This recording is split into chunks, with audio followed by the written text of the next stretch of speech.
Simulation tools enable engineers and designers to gain crucial information on a product's performance and strength through multiple loading scenarios. Simulation with Fusion 360 is done so on the same application, on the same model, even in the same environment. So no need to import and export files and worry about out-of-date versions. Here's what you need to know about the simulation functionality included with Fusion 360. Setting up the simulation is where you convey the real-world loading conditions and constraints into the software environment. This section will include loads, constraints, as well as material definitions. Next, you'll describe how the parts interact. This is commonly referred to as contact.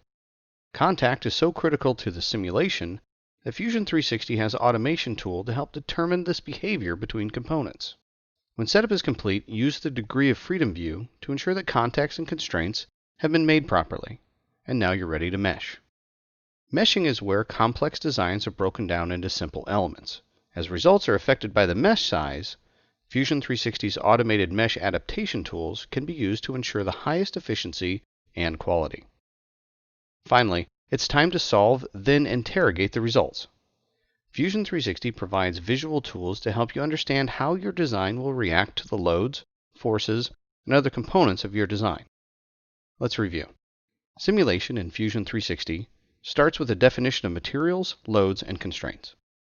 From there, a description of part-to-part interaction takes place with contact.